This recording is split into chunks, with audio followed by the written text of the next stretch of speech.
Hello and welcome friends, sports time में आपका स्वागत है। बात करते हैं पाकिस्तान क्रिकेट की और लगता है कि बुरे दिन जो है ना वो लगभग खत्म हो गए, फिर भी क्वेश्चन मार्क लगा हुआ है क्योंकि चलिए अभी बहुत जल्दबाजी नहीं करनी चाहिए। 2 टेस्ट मैच पाकिस्तान ने बैक टू बैक जीते हैं और सीरीज अपने नाम कर ली। बड़ी बात यह है कि इंग्लैंड को हरा दिया है और एक बार दोबारा से गाड़ी जो है ना वो पटरी पर आती हुई नजर आ रही है। एक नया टेम्पलेट सा जो है ना पाकिस्तान के लिए तैयार हो गया है। वो जो बड़े बड़े खिलाड़ी थे जिनके साथ जीत नहीं मिल रही थी, अब जो है कुछ पुराने डायमंड्स थे जिनको पहले जो है तराशा नहीं गया, ठीक है, लगाया नहीं गया, ठीक है, अब जो है उन्होंने दिखा दिया कि उनकी चमक किस किस्म की हो सकती है। सारी इंफॉर्मेशन आपको देंगे, मगर सबसे पहले बता देते हैं रावलपिंडी टेस्ट मैच में क्या हुआ जिसके कारण पाकिस्तान के फैंस के चेहरों पर जो है ना खुशी होगी। 4 साल के बाद जो है ना घर पर टेस्ट सीरीज जो है वो पाकिस्तान की टीम जीत गई है। 3 मैच की सीरीज पाकिस्तान ने 2-1 से अपने नाम यहां पर कर ली। रावलपिंडी टेस्ट मैच जो है पाकिस्तान ने 9 विकेट से जीत लिया है और इस जीत के साथ ही 2-1 से सीरीज अपने नाम हो गई। 3 टेस्ट मैच की जो ये सीरीज थी, आखिरी टेस्ट मैच था रावलपिंडी में जहां पर पाकिस्तान ने जीत के अपनी साख बचा ली। अपनी खोई हुई साख के ऊपर ना थोड़ा सा प्राइड अब वो ले सकते हैं। चलो 4 साल के बाद ही सही घर पर टेस्ट सीरीज जीती है, मगर back to the winning ways जो है ना वो किसी तरह वो आए हैं। साथ में कुछ खुशखबरियां भी आई हैं। कुछ पुराने खिलाड़ी जिनको बाहर किया गया उनके लिए जो है ये जीत जो है पता नहीं कितना स्वाद उनको दे रही होगी, क्योंकि उनकी एंट्री अब जो है टीम में बहुत मुश्किल यहाँ पर हो जाएगी। मगर सबसे पहले जीत की बात करते हैं। पाकिस्तान की हार की बात हम कर लेते हैं, मगर पाकिस्तान ने जो है दमखम दिखाया, आयुष दमखम दिखाया इस टेस्ट मैच के अंदर। 36 रन का उनको लक्ष्य मिला था। क्रेडिट टू देयर बॉलर्स, जिस तरीके से उन्होंने बॉल किया, और स्पिनर्स, मतलब उन 2 स्पिनर्स ने जो कमाल की गेंदबाजी की है, लगातार की है। कोई तेज गेंदबाज का उन्होंने इस टेस्ट मैच में इस्तेमाल नहीं किया। ऐसा पहली बार हुआ पाकिस्तान के साथ कि उन्होंने किसी तेज गेंदबाज का इस्तेमाल ही नहीं किया। स्पिनर्स ने सारे विकेट्स भी झटके हैं। कमाल की मतलब एफर्ट है और एक नया टेम्पलेट सा जो है ना मुझे लग रहा है पाकिस्तान को मिल गया कि अगर घर पर खेलना है तो ये जीत का फॉर्मूला है। बिल्कुल पूरी तरीके से इसमें कोई दो राय नहीं है और केवल स्पिनर्स के साथ जाना कमाल का डिसीजन रहा। मतलब उनको पता है कि भाई किस तरीके से पाकिस्तान की गेंदबाजी है और किस तरीके से इंग्लैंड की बल्लेबाजी है। जब उन्होंने पेस का इस्तेमाल किया पहले टेस्ट मैच में तो 850 रन बन गए लगभग। उनको पता था कि भाई पेस देंगे तो इंग्लैंड पॉजिटिवली आएगी और अगर एक सेशन में भी हमने तेज गेंदबाजों को लगा दिया तो कहीं ना कहीं वो उस पर कैपिटलाइज करने की कोशिश करेंगे और ये दिक्कत होती रहेगी। और यही चीज़ जो है वो करने की कोशिश मुझे लगता है की गई और कहीं ना कहीं जिस तरीके से उन्होंने इस चीज़ पे खेला है कमाल की बात है। और जो मुझे लगता है ड्रेसिंग रूम में उनको कन्वे किया गया होगा शायद ये बात पहले ही दोनों स्पिनर्स को कि भाई ये टेस्ट मैच हम आपके भरोसे ही जीत सकते हैं, लेकिन इसके लिए कुछ एक्स्ट्रा एफर्ट चाहिए होगा। हम नॉर्मल आपसे 10 या 12 ओवर का एक स्पेल नहीं चाहेंगे। आप स्पिनर्स हैं, ठीक बात है, उतना एफर्ट नहीं लगता है, लंबे स्पेल करने के लिए जाने जाते हैं, लेकिन सारे घरेलू अनुभव को अपने पास इकट्ठा कीजिए। यही वो मुकाबला है, यही वो मंच है और यहाँ पे आपको लगातार 15 से 18, 19, 20 ओवर भी हो सकता है आपको डालने पड़ जाए बैक टू बैक, उससे पीछे नहीं हटना है। आपको लगातार गेंदबाजी करनी है। हम केवल स्पिनर्स का इस्तेमाल करेंगे। हम फर्स्ट चेंज भी बहुत लेट में करेंगे।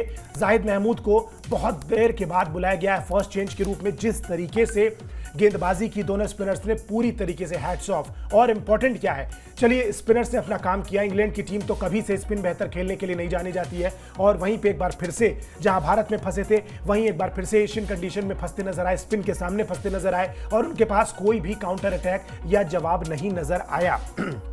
लेकिन जब आप पाकिस्तान टीम की बल्लेबाजी देखेंगे वहां पे भी कुछ अच्छे स्टार्ट नहीं मिले थे। मुकाबला इवन चल रहा था, लेकिन सऊद शकील जो एक सेट बैट्समैन थे उनका साथ देने के लिए अगर आप लोअर ऑर्डर के बल्लेबाजों का, यानी कि रिजवान के नीचे चलिए आगा सलमान तक भी हम बल्लेबाजी मान लेते हैं, उसके बाद आमिर जमाल, नोमान अली, साजिद खान और जाहिद महमूद, इन लोगों ने जिस तरीके से बल्लेबाजी में योगदान दिया है। एक खिलाड़ी आमिर जमाल ने 28 गेंदें खेली, नोमान अली ने 84 गेंदें खेली और साजिद खान ने 48 खेली, लेकिन 48 गेंदों में 48 रन बनाए। नोमान अली ने 45 रन बनाए। ये जो लोअर ऑर्डर की वजह से जो एक कॉन्फिडेंस आया, जो एक्स्ट्रा कुछ रन बना के 344 तक पहुंच पाए वो, और एक डिसेंट अमाउंट ऑफ लगभग 70, 80, 90 रन के आसपास की उनको एक जो लीड मिल पाई, वो बहुत ज्यादा मैच विनिंग साबित हो गई कहीं ना कहीं। और जिस तरीके से फिर उसके बाद इंग्लैंड की टीम ने बल्लेबाजी की, बहुत ज्यादा स्कोर कर नहीं पाई दूसरी पारी में, और फिर वही होता है, मात्र 36 रन का टारगेट। शायद ये टारगेट 100 रन के थोड़ा ऊपर होता तो फिर भी एक बार इंग्लैंड की टीम लड़ सकती थी अपने स्पिनर्स के साथ, लेकिन जिस क्वालिटी की स्पिन अटैक है उनकी वो उतनी तगड़ी है नहीं, और उसके बीच में जब आपको मात्र 36 रन का टारगेट मिले तो फिर आप जल्दी से काम को फिनिश करना चाहते हैं। आपको पता है कि गेंदबाजों के पास कुछ है ही नहीं बचाने के लिए, तो मुझे लगता है जो फर्स्ट इनिंग में उनको लगभग जो लीड मिल गई वही मोर देन इनफ साबित हुई, और जिस तरीके से इन दोनों स्पिनरों ने कमाल की गेंदबाजी की है, बहुत लेट हो गया, मतलब शायद 38 साल के हैं नुमान अली। बिल्कुल जी, मतलब ये बेसिकली ये हीरे थे पाकिस्तान के पास, जिसको पाकिस्तान हीरा नहीं मान रहा। बिल्कुल ठीक है, उनको जो है ऐसे ही घरेलू क्रिकेट में छोड़ा हुआ था। अब जब सर पर आ गई, कोई चीज चल ही नहीं रही थी, तो फिर उनको लाया गया। नहीं तो पहले तो ये बयान आ रहे थे कि भाई स्पिनर अच्छे होते तो हम खिला ना लेते। ठीक है, आप खिला लिए तो देखो उन्हीं स्पिनर्स ने आपको जिताया, और ये पहली बार है, नहीं this is only the second time Pakistan win a 3 match test series after losing first test. पहले ये हुआ था मतलब 1995 में, और ये दूसरी बार हुआ है। And this is the first test series win for Pakistan against England November 2015 से। 2015 से अब जो है ये यहां पर जीती है।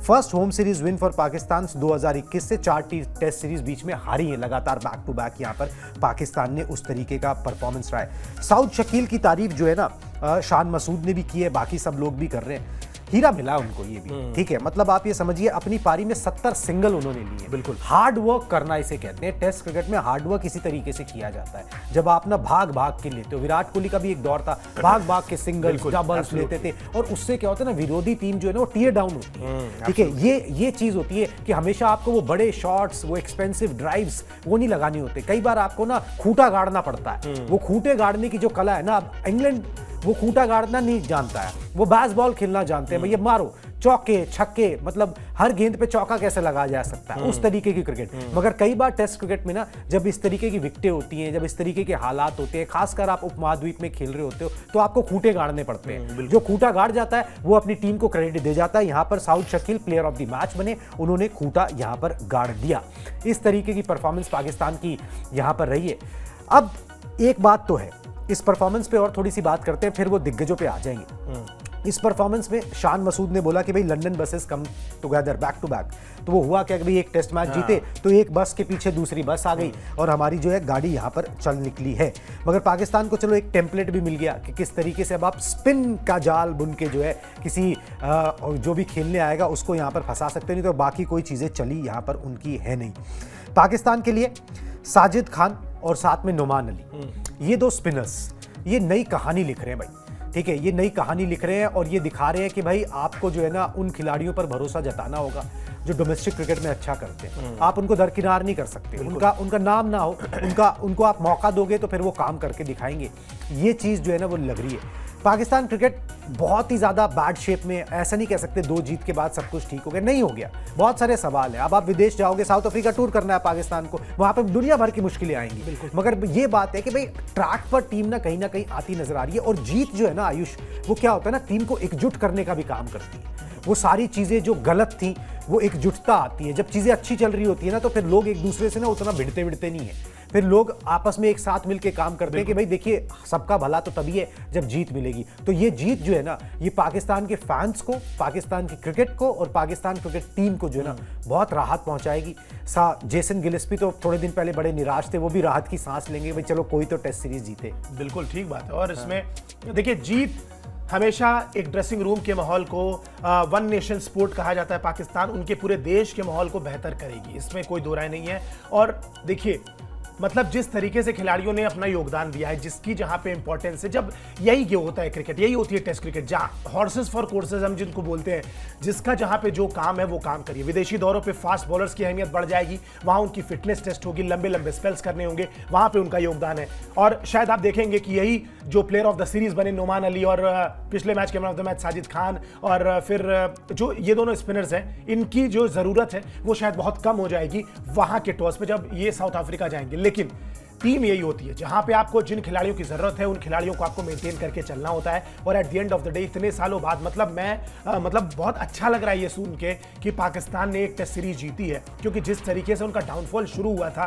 टीम में यूनिटी नहीं नजर आ रही थी, जो दिक्कतें हो रही थी वो बहुत बड़ी प्रॉब्लम्स है। और यहाँ पे जीत के साथ ही मतलब कहते हैं ना कि at the end of the day अगर आपका अंत भला तो सब भला, बड़ी बेसिक सी बात है। अंत जब भला होगा, मुकाबले में आपको जीत नसीब होगी, आप विनिंग साइड पे एंड करेंगे मुकाबले के बाद, तो फिर चीजें अपने आप सॉर्ट हो जाएंगी। वो जो मनमुटाव है खिलाड़ियों में, वो जो गुट बने हुए हैं, वो सारे धीरे धीरे मर्ज हो जाएंगे और सारे ईगो क्लैशेस वो होने शुरू हो गए। बिल्कुल, मतलब Sajid Khan player of the series बने, उन्होंने बोला कि नोमान भाई जो है ना वो प्लेयर ऑफ द सीरीज का अवार्ड डिजर्व करते हैं। ठीक है, उन्होंने जिस तरीके से मुझको गाइड किया, और वो सबसे एक्सपीरियंस स्पिनर है पाकिस्तान के अंदर, 30 साल के हैं भाई। पूरी जिंदगी उनकी निकल गई डोमेस्टिक खेलते खेलते, मतलब मौके ही नहीं मिले। फिर उसके बाद आप बोलते हो हमारे पास स्पिनर अच्छे होते तो हम खिलाना लेते। ठीक है, तो भाई मौका दोगे तभी तो पता लगेगा अच्छे हैं या बुरे हैं या किस तरीके के हैं, या आप रेपुटेशन पे जो है जाते रहोगे। चलिए जी, मगर ये एक अच्छी चीज निकल के आई। एक लास्ट सवाल, उसके बाद हम इस ब्रॉडकास्ट को एंड करेंगे। बाबर आजम, शाहीन और नसीम शाह, इनके लिए अब राह कितनी मुश्किल। वापसी होगी, जरूर होगी। साउथ अफ्रीका दौरे पर आप जाओगे, आपको एक्सपीरियंस चाहिए, आपको पेसर्स चाहिए, मगर वहां पर फिर ये प्रेशर होगा कि भाई अब परफॉर्म करना है। बिल्कुल, नहीं हुए तो फिर पेरिश। देखिए, बाबर के लिए तो मैं कहूंगा कि बहुत मुश्किल है, बहुत मुश्किल। क्योंकि जिस तरीके से मिडिल ऑर्डर में आप देखिए, मतलब बल्लेबाजों के नाम देखिए आप। आमिर जमाल ने गेंदबाजी में किया, चलिए आप बल्लेबाजों में आइए। अब्दुल्ला शफीक ठीक कर रहे हैं, टॉप ऑर्डर, वो उनकी पोजीशन है भी नहीं। सैम अयूब लगातार, ठीक है, बड़े रन्स नहीं आ रहे हैं, शतक नहीं आ रहे हैं, लेकिन लगातार कंसिस्टेंटली कामरान गुलाम ने भी कर रहे हैं। कामरान गुलाम ने करके दिखाया पहले मैच में, आप उनको नहीं निकाल सकते। साउथ शकील ने करके दिखा दिया। साउथ शकील की तो पोजीशन फिक्स है, मतलब जो भारतीय टीम में शायद जो काम ऋषभ पंत का है वो काम वो करते हैं। और 70 सिंगल्स लेना ये बताता है कि कितना जुझारू खिलाड़ी है, किस तरीके से रिजवान का काम है। इस मिडिल ऑर्डर में मैं बाबर आजम की जगह मतलब शान मसूद, कामरान गुलाम, साउथ शकील, ये 3 नाम ही है। इन 3 में से किसको हटा के बाबर आजम? कप्तान हटेंगे नहीं, शान मसूद है। कामरान गुलाम ने रन्स बना दिए, शतक कर दिया है आपके लिए। और उसके बाद भाई साउथ शकील, उन्होंने दोबारा शतक कर दिया, नतीजे दे दिए। एग्जैक्टली, उनके रन से इंपैक्ट पड़ा है। बाबर आजम के रन से वो इंपैक्ट नहीं पड़ रहा था पाकिस्तान क्रिकेट में। रन तो खैर अब बना ही नहीं रहे थे, लेकिन जब बनाते भी थे तो शायद वो इंपैक्टफुल रन नहीं बनाते थे। यहां पे वो इंपैक्ट दे रहे हैं। मैं बाबर आजम के लिए तो फिलहाल दरवाजे बंद देखता हूं, साउथ अफ्रीका दौरे के लिए भी। रही बात नसीम शाह और शाहीन शाह अफरीदी की, अगर उन पे बात की जाए तो ठीक है, वहां की कंडीशंस उनको बिल्कुल सपोर्ट करती है। नसीम शाह की तो मैं वापसी बिल्कुल देख रहा हूं, नसीम शाह वापस आएंगे। लेकिन बाकी जो खिलाड़ी हैं उन्होंने भी कुछ खास गलत किया नहीं। आमिर जमाल से लेके जो गेंदबाज है, तो शाहीन शाह अफरीदी को भी मौके उनको मिलेंगे टीम के साथ, मुझे लगता है जाएंगे साउथ अफ्रीका, मौके भी मिलेंगे, लेकिन साबित करना होगा। अगर पहले टेस्ट मैच में कुछ खास नहीं कर पाते तो उनको ड्रॉप करने से पहले ज्यादा सोचना अब नहीं पड़ेगा।